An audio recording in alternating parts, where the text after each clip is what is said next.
నమస్తే. BTV7 news కు స్వాగతం. నేను మీ సోని. వార్తల వివరాలకు వెళ్తే, సూపర్ 6 హామీలు అమల్లో భాగంగా దీపావళి నుండి ఉచిత గ్యాస్ సిలిండర్లు ఇస్తామన్న సీఎం చంద్రబాబు నాయుడు. ఇవన్నీ కూడా రైల్వే లైన్స్ కూడా పెద్ద ఎత్తున డబ్బులు పెడుతున్నారు. ఈ సందర్భంలో 5 సంవత్సరాలు విశాఖపట్నం రైల్వే జోన్ వాళ్ళు అడిగిన ల్యాండ్ ఇవ్వకుండా అడ్డం పెట్టే పరిస్థితి వస్తే ఎన్డీఏ ప్రభుత్వం ఇక్కడ వస్తానే అక్కడ ఎన్డీఏ ప్రభుత్వంతో మాట్లాడి ల్యాండ్ ఇచ్చాం. తొందరలోనే రైల్వే జోన్ క్లియర్ కావడమే కాకుండా విశాఖపట్నంలో ఫౌండేషన్ వేస్తామని కేంద్ర మంత్రి హామీ ఇచ్చారు. ఆ సమస్య పరిష్కారం చేసే పరిస్థితికి వచ్చాం. మరొక కార్యక్రమానికి ఏదైతే గ్యాస్ ఇస్తానో ఉచిత గ్యాస్ ఇస్తాన్నామో దీపావళికి శ్రీకారం చుడుతున్నాం. మొదటి గ్యాస్ కనెక్షన్ ఆ రోజు ఇస్తాం. దానికి కూడా శ్రీకారం చుడతాం. మిగిలిన మనం చెప్పినట్టు సంక్షేమ కార్యక్రమాలన్నీ కూడా 1 by 1 చేసుకుంటూ ఇంకో పక్క అభివృద్ధి కార్యక్రమాలను కూడా స్ట్రీమ్ లైన్ చేసి ఘాట్లో పెట్టే పరిస్థితి వస్తుంది. ఇవన్నీ చేస్తాం. విశాఖపట్నం స్టీల్ ప్లాంట్ కూడా అనవసరంగా దీన్ని ఒక ఇష్యూ చేయడానికి ప్రయత్నం చేస్తున్నారు. వీళ్ళ జీవితంలో ఎప్పుడూ ఈ స్టీల్ ప్లాంట్ గురించి మాట్లాడలేదు. ఇంత మునుపు కూడా విశాఖపట్నం స్టీల్ ప్లాంట్ ఇదే మరికి ఇబ్బందుల్లో వస్తే ఆ రోజు కాపాడింది వాజ్పేయి గారి గవర్నమెంట్లో ఎన్డీఏ ప్రభుత్వం. రెండోసారి కూడా మళ్లీ ఇబ్బందుల్లోకి వస్తే దీన్ని కాపాడే బాధ్యత కేంద్రం రాష్ట్రంలో ఉండే ఎన్డీఏ ప్రభుత్వం తీసుకుంటున్నామని చెప్పి కూడా నేను మీకు తెలియజేస్తున్నా. నిన్న కూడా మాట్లాడాను. అంత మునుపు కూడా ఒక మీటింగ్ పెట్టుకున్నాం. మొన్నే ఒక 500 కోట్లు రిలీజ్ చేశారు. ఆ డబ్బులతో ఇప్పుడంతా వర్క్ స్టార్ట్ చేశారు. తొందరలోనే అవసరమైతే ఇంకొక మీటింగ్ పెట్టుకుని విశాఖపట్నం స్టీల్ ప్లాంట్ని రన్ చేయడానికి ప్రైవేట్కి అప్పచెప్పకుండా గవర్నమెంటే నిర్వహించడానికి ముందుకు పోతున్నారు. చంద్రబాబు నాయుడిని పొగడ్తలతో ముంచెత్తిన డిప్యూటీ సీఎం పవన్ కళ్యాణ్. చాలాసార్లు పెన్షన్ గురించి మేము మాట్లాడుకుంటా ఉంటే చాలాసార్లు దీంట్లో నేను పెన్షన్ బాగా ఎక్కువ చేద్దామని అనుకుంటే ఎలా సార్ పాసిబిలిటీ అంటే కష్టంగా ఉంటుంది, కానీ మనం పెంచాలి. ఆయనకున్న ఆకాంక్ష కూడా ఏంటంటే సంపద కొద్ది మంది దగ్గర ఉండిపోకూడదు, అవి తిరుగుబాట్లు వస్తాయి. ఈ రోజున ఆయన నాయకత్వంలో ఈరోజు పొద్దున క్యాబినెట్ మీటింగ్లో మాట్లాడుకున్నప్పుడు కూడా ఎంటర్ప్రెన్యూర్షిప్కి ఒక 100 కోట్లు మూలధనం ఒక కార్పొరేషన్లో పెడితే మైక్రో మన చిన్నపాటి పరిశ్రమలకి, ఔత్సాహికులకి, పారిశ్రామికవేత్తలకి అండగా ఉండటానికి ఒక 100 కోట్లు మూలధనం పెడితే దాన్ని 5,000 కోట్ల వరకు తీసుకురావచ్చు. అలాగే 500 కోట్లు పెడితే దాన్ని 20,000 దాకా తీసుకెళ్లొచ్చనే ఈ రోజు నా ప్రతిపాదన చాలా అద్భుతంగా ఉంది. ఇవన్నీ చెయ్యాలి అంటే ఈ రాష్ట్రాన్ని, ఉమ్మడి రాష్ట్రాన్ని దిశానిర్దేశాన్ని మార్చిన వ్యక్తి, మైక్రో మన మన ఈ విపరీతం బలమైన సంస్కరణలు తీసుకొచ్చిన వ్యక్తి, SEZs ద్వారా కానీ అభివృద్ధి కానీ, అలాగే మన ఇజ్రాయలీకి సంబంధించి ఈ మైక్రో ఇరిగేషన్ ఇలాంటివన్నీ మొట్టమొదటి తీసుకొచ్చిన వ్యక్తి. చాలా సింపుల్గా ఉంటాయి. ఇంకుడు గుంతలు అంటే అది చూడటం చాలా మందికి ఆ టైంలో హాస్యాస్పదం, ఏంటి గుంతలు తవ్వుకోవడం ఏంటని. ఆయన దార్శనికులు, ఆయన హెడ్ చూడగలరు. దానికి చాలామంది మేధావులతో మాట్లాడాలి. అలాంటి మేధావులతో కూర్చొని వాళ్ళని అర్థం చేసుకొని తనతో పాటు సహచరులు ఒప్పించి ఈ రోజున ఒక ఇంకుడు గుంతలు అనేది మనకి ఒక మన ఇంటి నిర్మాణంలో ఒక భాగం అయిపోయింది. ఇలాంటి ఎన్ని తీసుకున్నా, చిన్నది పెద్దది ఎన్ని తీసుకున్నా అనునిత్యం నన్ను ఆశ్చర్యపరుస్తూనే ఉంటారు ఆయన. ఎప్పుడు చూసినా నాకు ఒకటి అనిపిస్తే ఈ నుంచి ఎంత నేర్చుకోగలం మనం, ఎంత ఆయనకి పక్కన ఉండి చేదోడు వాదోడుగా ఉండగలం. నాకు ఇదే తలంపు ఉంటుంది. అలాంటి పెన్షన్లు కూడా ఎలా పెంచగలం అంటే మనం పెంచుదాం, నాకు ఒక అవగాహన ఉందని. అది అడ్మినిస్ట్రేషన్లో కాకలు తేలిపోయి మునిగి తేలిన వ్యక్తికి అర్థమవుతుంది. మంచి మనసు ఉండొచ్చు, చెయ్యాలన్న తపన ఉండొచ్చేమో, కానీ దానికి తగ్గ అవసరమైన ప్రతిభ లేనప్పుడు, అనుభవం లేనప్పుడు, మనుషుల్ని కలుపుకెళ్ళగలిగే సమర్థత లేనప్పుడు అది ఎవరి వల్ల కష్టం అవుతుంది. అలాంటిది ఆయన అద్భుతంగా 4,000 ఇవ్వడం ఒకటైతే, మొదటి నెల ఒక్కొక్కరికి 7,000 చొప్పున ఒకటే రోజున 65.18 లక్షల మందికి, అది కూడా ఇంటింటికి వెళ్ళి 4,400 కోట్ల రూపాయలని పంపిణీ చేపట్టడం, చేతికి డబ్బులు ఇవ్వడం, దేశంలోనే సంక్షేమంలో ఇది ఒక తిరుగులేని చరిత్ర. మనస్ఫూర్తిగా గౌరవ ముఖ్యమంత్రి గారికి నా ధన్యవాదాలు తెలుపుతున్నాను. ఈ తిరుమల తిరుపతి వెంకటేశ్వర స్వామి పవిత్రతను దెబ్బతీశారు అన్న సీఎం చంద్రబాబు నాయుడు. తిరుమల లడ్డు కూడా నాసి రకం. నాకైతే ఆశ్చర్యం వేస్తుంది. ఎన్ని కంప్లైంట్ చేసినా కడాన వెంకటేశ్వర స్వామి పవిత్రతను దెబ్బతీశారు. ఎన్నోసార్లు చెప్పాం. అక్కడ ఎంత దుర్మార్గంగా ప్రయత్నం చేశారంటే అంత దుర్మార్గంగా ప్రవర్తించారు. కడాన అన్న దానంలో క్వాలిటీ ఆఫ్ ఫుడ్ లేకుండా చేశారు. దేవుని దగ్గర పెట్టే ప్రసాదం అపవిత్రం చేసే విధంగా ఓసారి బాధేస్తుంది. నాసి రకమైన ఇంగ్రీడియంట్సే కాకుండా ఎనిమల్ ఫ్యాట్ కూడా వాడారని. ఏది గీకు బదులు ఈరోజు స్వచ్ఛమైన గీ తెమన్నాం, ప్రక్షాళన చేయమన్నాం. నాణ్యత పెరిగింది, ఇంకా కూడా నాణ్యత పెంచుతాం. అల్టిమేట్గా వెంకటేశ్వర స్వామి మన రాష్ట్రంలో ఉండడం మనందరి అదృష్టం. తూర్పుగోదావరి జిల్లా రాజమహేంద్రవరంలో మంత్రి కందుల దుర్గేష్ మాట్లాడుతూ విజయవాడలో ప్రపంచ పర్యాటక దినోత్సవం ప్రతిష్టాత్మకంగా నిర్వహిస్తామన్నారు. సెప్టెంబర్ 27వ తారీఖున ప్రపంచవ్యాప్తంగా జరుపుకోవడం అనేటువంటిది ఆనవాయితీగా వస్తుంది. ముఖ్యంగా 1980లో ప్రారంభమైనటువంటి ఈ వేడుక ఇవాళ వరకు కూడా నిరాటంకంగా ప్రపంచవ్యాప్తంగా జరుగుతుంది. యునైటెడ్ నేషన్స్ వాళ్ళు ఈ టూరిజం మీద కూడా ఒక డేని నిర్ణయించి సెప్టెంబర్ 27వ తారీఖున టూరిజం డేగా నిర్వహించాలనేటువంటి ఆలోచన చేసిన మీదట భారతదేశంలో కూడా, ముఖ్యంగా ఆంధ్రప్రదేశ్లో కూడా మనం సెప్టెంబర్ 27వ తారీఖున వరల్డ్ టూరిజం డేని నిర్వహించాలనేటువంటి ఆలోచన చేస్తూ ఉన్నాం. దానికి విజయవాడలో ముఖ్యమంత్రి గారు, ఉప ముఖ్యమంత్రి గారుల చేతి మీదుగా ఈ వరల్డ్ టూరిజం డే నిర్వహించబడుతుంది. ఆ రోజున రమారమి 38 విభాగాల్లో టూరిజంకు సంబంధించి హోటల్స్ కానివ్వండి, టూరిజం స్పాట్స్ కానివ్వండి, ఇలా 38 విభాగాలు ఉన్నాయి.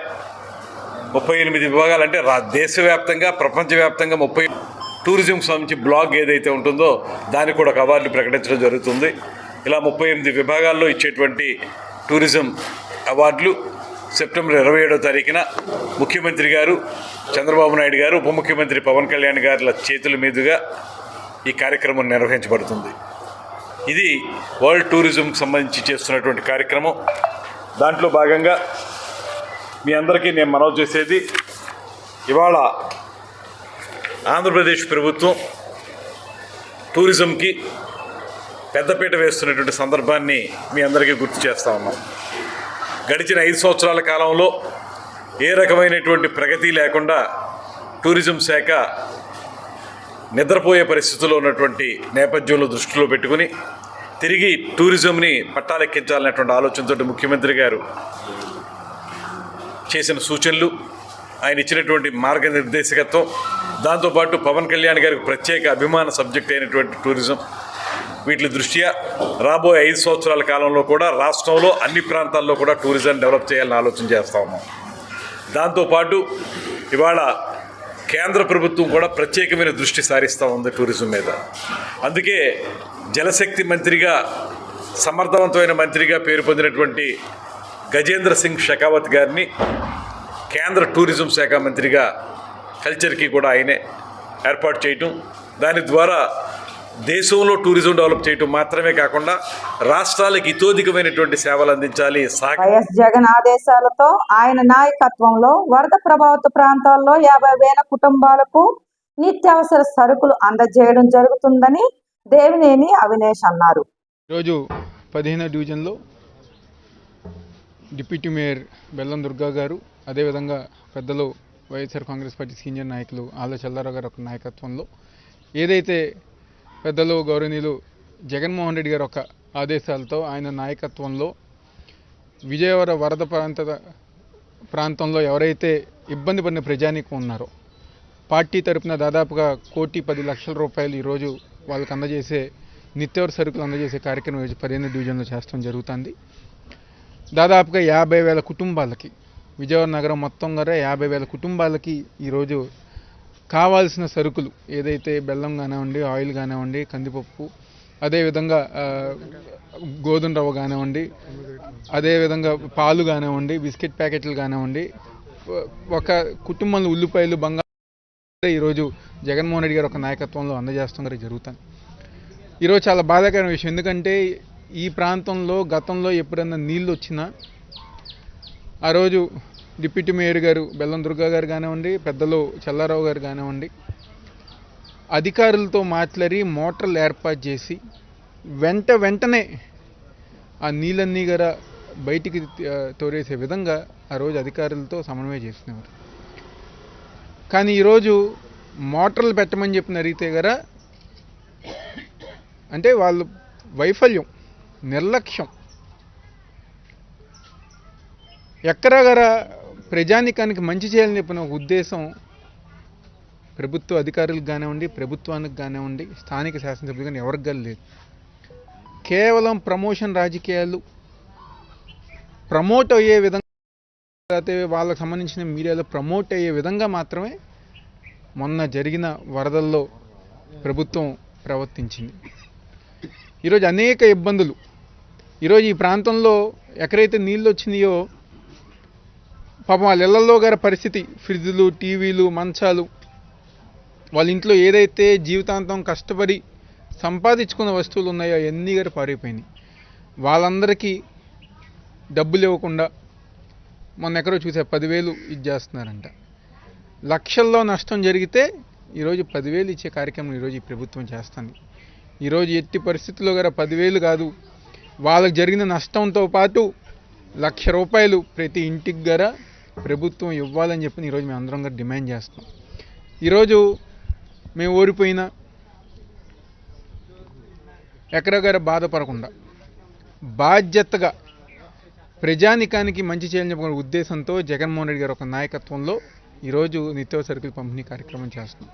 ఈరోజు అధికారంలోని వాళ్ళు చేయలేనిది గారా ఈరోజు ప్రతిపక్షంగా మేము అందరం గారు చేసుకుంటూ ముందుకెళ్తున్నాం. ఈరోజు కార్పొరేషన్ వైఎస్ఆర్ కాంగ్రెస్ పార్టీ చేతిలో ఉంది. ఈరోజు మేయర్ గారు కానివ్వండి, మా డిప్యూటీ మేయర్ కానివ్వండి, తప్పకుండా ప్రతి ఒక్క అధికారి గారా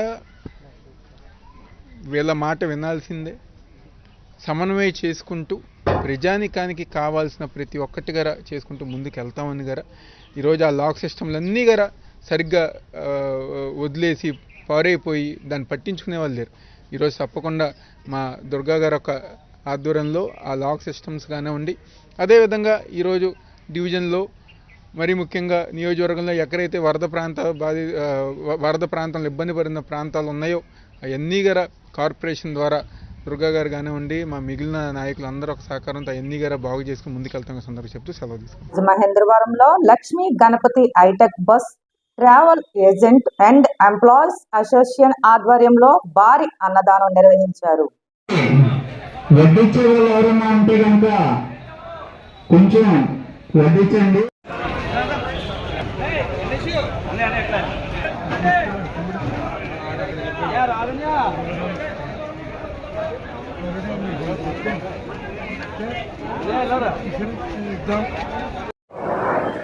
the Gokavaram bus stand travels hitech bus travels agents and employees association తరఫున గత 2 సంవత్సరాలుగా జరుగుతున్న గణపతి నవరాత్రి ఉత్సవాలు సందర్భంగా ఈరోజు ముగింపు కార్యక్రమంగా 5,000 మంది భక్తులకు ఉచిత అన్నదానం ఏర్పాటు చేయడం జరిగిందండి. అలాగే రకరకాల వివిధ ప్రాంతాల నుంచి కూడా చాలామంది భక్తులు వచ్చి అన్నప్రసాదాలను స్వీకరిస్తున్నారు. ఇదే విధంగా నెక్స్ట్ ఇయర్ నుంచి ఇదే తోడ్పాటు ప్రజల నుంచి కానీ భక్తుల నుంచి కానీ అందితే ఇంకొంచెం ముందుకెళ్ళి ఇది ఇంకా నెక్స్ట్ ఇయర్ నుంచి ఇంకా ఘనంగా చేసే ఏర్పాట్లో కమిటీ మెంబర్స్ కూడా ఉన్నారు. సో ఈ కమిటీకి నన్ను ప్రత్యేకంగా పిలిచినందుకు, ఈ అన్నదాన కార్యక్రమం నన్ను భాగస్వామ్యం చేసినందుకు ఈ కమిటీ ఉత్సవ కమిటీ మెంబర్స్ అందరికీ నాకు హృదయపూర్వక ధన్యవాదాలు తెలియజేసుకుంటున్నానండి. Thank you. Agents and employees వారి ఆధ్వర్యంలో ఇది 2వ సంవత్సరం అండి. మేము ఈ 2 సంవత్సరాలు కూడా చాలా ఘనంగా నిర్వహించాము. ఈ ముగింపు ఉత్సవంలో సుమారు 5,000 మందికి అన్నసంస్కారం కార్యక్రమం జరుగుతుంది. ఈ యొక్క అన్నదాన నిమిత్తం మాకు ఎంతగానో సహకరించారు చాలామంది. అనుశ్రీ సత్యనారాయణ గారు, సూర్య భయపనేడి గారు, సిరిట్రాల్ సురేష్ గారు, కేవీఆర్ చందు గారు, అలాగే తాళ్ళ హరీష్ గారు, వీళ్ళందరూ కూడా మాకు ఎంతగానో సహకరించారు. ఇంకా చాలామంది ఉన్నారు. వాళ్ళందరికీ కూడా మా యొక్క అసోసియేషన్ తరఫున ప్రత్యేక ధన్యవాదాలు తెలియజేసుకుంటున్నాం. ఇలాగే మరో సంవత్సరం కూడా ఇలాగే ఎంతకంటే ఘనంగా చేస్తామని మీ అందరి ఆశీస్సులు మాకు ఉండాలని మేము మనస్ఫూర్తిగా కోరుకుంటున్నామండి. ఆర్కా ఇన్ఫ్రో డెవలపర్స్ ఎండి మురళీ ప్రతాప్ అమూల్యమైన సందేశాన్ని మార్కెట్ మిత్రులకు అద్భుతమైన వరాల జలు కురిపించారు. నా పేరు మురళీ ప్రతాప్ అండి. ఆర్కా ఇన్ఫ్రా అండ్ డెవలపర్స్ ఫౌండర్ని, సిఎండిని. నేను ఏజెంట్గా కెరీర్ స్టార్ట్ చేస్తూ సుమారుగా 8 సంవత్సరాలు బట్టి నా దగ్గర కొన్ని వందల మంది ఏజెంట్లు ఉన్నారు. ఏజెంట్లని అద్భుతంగా ఏజెంట్లకు ఒక షెల్టర్ నిర్మించాలని, ఒక అద్భుతమైన షెల్టర్ ఇవ్వాలనే ఉద్దేశంతో ఫార్మ్ నిర్మించడం జరిగింది. ఇందులో ఏజెంట్ మిత్రులకి ఎవ్రీ మంత్ కష్టపడి ఉన్న కంపెనీని నమ్ముకుని ఉన్న ఏజెంట్ మిత్రులకి ప్రొవిజన్ కిట్ అంటే ఆహారం, సరిపడే ఆహారాన్ని ఇస్తున్నాం. అలాగే మెడికల్ చెకప్ చేస్తున్నాం. అలాగే 3 నెలలు దాటిన తర్వాత ఇన్సూరెన్స్ అనేది ఇవ్వడం జరుగుతుంది. అలాగే 6 నెలల తర్వాత family insurance, family health card కూడా ఇవ్వడం జరుగుతుంది. అద్భుతమైన వెంచర్లు ఈరోజు 3 రన్నింగ్ వెంచర్లు జరుగుతున్నాయి. అలాగే మరి కూడా వచ్చే సంవత్సరంలో మరొక 8 వెంచర్లతో మార్కెట్లోకి ఆర్కా ఇన్ఫ్రా డెవలపర్స్ రాబోతుంది. ఇంకా ఎన్నెన్నో విషయాలు. ఇప్పుడు ప్రజెంట్ 2 బ్రాంచులు రన్నింగ్లో ఉన్నాయి. డిజిటల్ మార్కెటింగ్ కూడా రామాటెక్స్ ఏరియాలో ఉంది. మొత్తం ఇప్పుడు స్టాఫ్ ఈ నెల 15 రోజుల్లో 40 మందికి చేరింది రెగ్యులర్ ఎంప్లాయీస్. అలాగే ఏజెంట్ మిత్రులు కూడా 150 మంది ఉన్నారు. ఇలాగా దశగా మారుతూ సంస్థ అభివృద్ధి ముందుకు తీసుకెళ్తూ ఎన్నెన్నో ఏజెంట్ మిత్రులకి మంచి బొనంజాలు ఆఫర్లు ఇస్తూ కంపెనీ ఎదుగుదలకు తోడ్పడని ప్రతి మార్కెటింగ్ మిత్రుడికి కూడా భరోసా ఇస్తూ ముందుకు కొనసాగుతున్నాం సార్. ఇలాగే ఈరోజు మార్కెటింగ్ మీట్ 4 సంవత్సరాల తర్వాత కరోనా తర్వాత రోజు అద్భుతమైన మార్కెట్ మీట్ పెట్టడం జరిగింది. మరి ఈ రోజు నుంచి కూడా రేపు నుంచి కూడా మార్కెట్లో మా ప్రీవియస్ మార్కెట్ మిత్రులందరూ కూడా కలిసి అద్భుతంగా వెంచర్లన్నీ కూడా సక్సెస్ రేట్లో ముందుకు తీసుకెళ్ళి కస్టమర్కి ఏం కావాలి, ఎక్కడ కావాలి అనేది మాకు క్షుణ్ణంగా తెలుసు కాబట్టి మంచి వెంచర్లని మార్కెట్లో ఆల్రెడీ లాంచ్ చేస్తున్నాము. ఈ మార్కెట్ మీద శ్రద్ధ పెట్టి కస్టమర్లకి మంచి అద్భుతమైన ధరలకి మంచి ప్రోడక్ట్లు, ఎల్పి ప్రోడక్ట్లు ఇవ్వాలని మేము ఆలోచన చేస్తున్నాము. సో ఇప్పుడు సబ్బవరం దగ్గర ప్రాజెక్టు డిటిసిపి లేఅవుట్ జరుగుతుంది. వెంకన్నపల్లం దగ్గర ఫామ్ ల్యాండ్ జరుగుతుంది. సొంటం దగ్గర కూడా ప్రాజెక్ట్ జరుగుతుంది. అనకాపల్లి వెంకన్నపాలెం కొంచెం దూరంలో కూడా ఒక అద్భుతమైన ప్రాజెక్ట్ జరుగుతుంది. వచ్చే నెలలో పండగ తర్వాత శీలానగర్లో 14 ఎకరాల వెంచరు కన్స్ట్రక్షన్ లాంచ్ చేయబోతున్నాం. విద్యార్థినులపై లైంగిక దాడి చేసిన శశికుమార్ ను అదుపులోకి తీసుకున్న పోలీసులు. ఈరోజు మనకి ఏలూరు 2 టౌన్ పోలీస్ స్టేషన్ లిమిట్స్లో ఉన్న అమీనాపేటలో ఉన్నటువంటి స్వామి దయానంద సరస్వతి సేవా ఆశ్రమంలో బాలికల పైన, ఒక మైనర్ బాలికల పైన అక్కడ హాస్టల్ వార్డెన్ భర్త ఈ మిస్బిహేవ్ చేశాడన్న ఒక కంప్లైంట్ మీద ఇక్కడికి వచ్చాము. ఈ కంప్లైంట్ తీసుకొని ఇక్కడ విచారణ నిమిత్తం మన ఉమెన్ ఎస్ఎల్ని వీళ్ళందరినీ పంపిస్తున్నాం. విచారణలో భాగంగా ఏమేమి చేశారు ఏంటనేది అన్నీ కూడా మీకు తెలిసి వాళ్ళ మీద కేసు రిజిస్టర్ చేయడం జరిగింది. మేము ముద్దాయిల్ని పట్టుకోవడానికి కూడా ప్రయత్నం చేస్తున్నాము. దర్యాప్తులో భాగంగా అన్ని విషయాలు కూడా మీకు త్వరలో తెలియపరుస్తాం. అదే ఇప్పటి వరకు అయితే మనకు వచ్చిన ఫిర్యాదు ప్రకారం 3 ఫిర్యాదుకు వచ్చినాయి. ఇంకా ఏమన్నా ఎంతమంది ఉన్నారు ఏంటనేది ఇప్పుడు మా విచారణలో చేస్తుంది. ఉమెన్ ఎస్ఎస్ని చేస్తున్నాము. వీళ్ళందరినీ కూడా చేసి వాళ్ళ స్టేట్మెంట్ రికార్డ్ చేసిన తర్వాత మీకు అన్ని విషయాలు నేను తర్వాత వివరిస్తాను. అతను ఏంటంటే ఈ ఫోటో షాపింగ్ నేర్పిస్తాననే ఉద్దేశంతో వీళ్ళకి తీసుకున్న హాస్టల్ వార్డెన్ యొక్క భర్త సరే నమ్మకంతో వాళ్ళు వెళ్ళడంతో ఆ మైనర్ బాలికల పైన మిస్బిహేవ్ చేశాడని అభియోగం. ఆవిడ హాస్టల్ వార్డెన్ ఆవిడ, అతను హాస్టల్ వార్డెన్లో అతను కూడా భర్త కాబట్టి ఇక్కడ ఉంటాడు. అతను ఫోటో షాప్ ఉందండి. ఇంకా దర్యాప్తులో అన్ని విషయాలు చెప్తాను. ఇప్పుడే వచ్చింది. ఏం చేశారు అనేది ఇంకా చెప్తాం. యలమంచిలి నియోజకవర్గంలో సువార్త ప్రకటిస్తుండగా మతోన్మాదులు రెచ్చిపోయారు.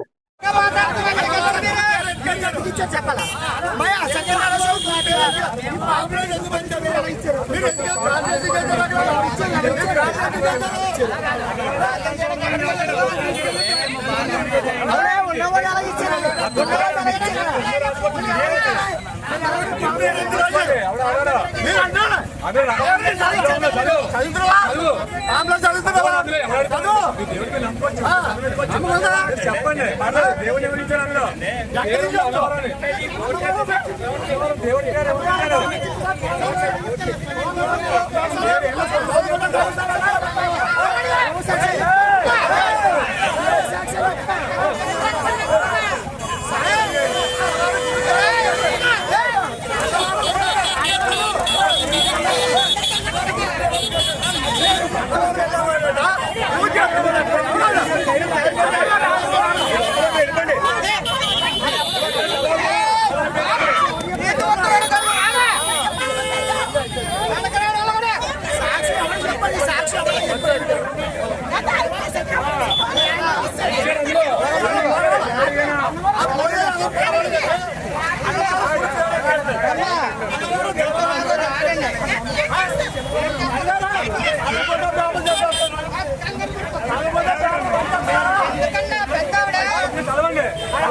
శ్రీ శ్రీ శ్రీ సింహాచల శ్రీ వరహాలక్ష్మి నరసింహస్వామి నిత్య కళ్యాణం అంగరంగ వైభవంగా నిర్వహించారు.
కళ్యాణం జరిపించుకునేటువంటి వయోవృద్ధులందరూ కూడా మనం హెచ్చరించింది.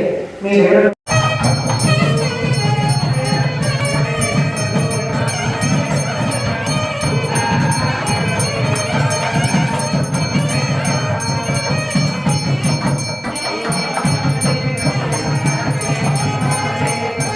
ఈ వార్తలు ఇంతటితో సమాప్తం. రేపు మళ్ళీ ఇదే సమయానికి మరిన్ని వార్తలతో కలుసుకుందాం.